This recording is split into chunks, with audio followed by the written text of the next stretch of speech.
بسم اللہ الرحمن الرحیم۔ السلام علیکم ورحمۃ اللہ وبرکاتہ۔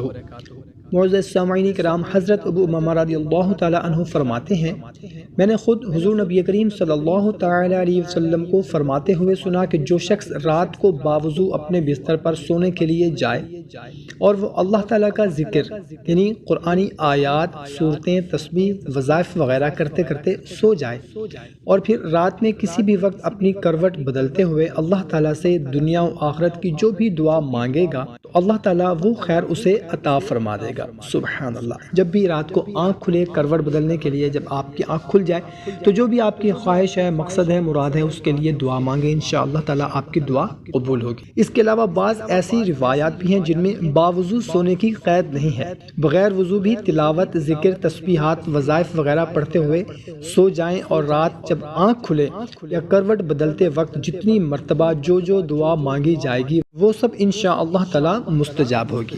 سبحان اللہ۔ محترم سامعین کرام، کوشش کریں کہ رات کو باوضو حالت میں سوئیں اور ذکر اذکار کرتے ہوئے سوئیں انشاءاللہ عز و جل۔ رات کو جب بھی آنکھ کھلے اللہ تعالیٰ سے اپنی مشکل، اپنی حاجت، اپنی پریشانی کے لیے دعا مانگیں، انشاءاللہ عز و جل جو بھی مانگیں گے آپ کو ملے گا۔ جزاک اللہ۔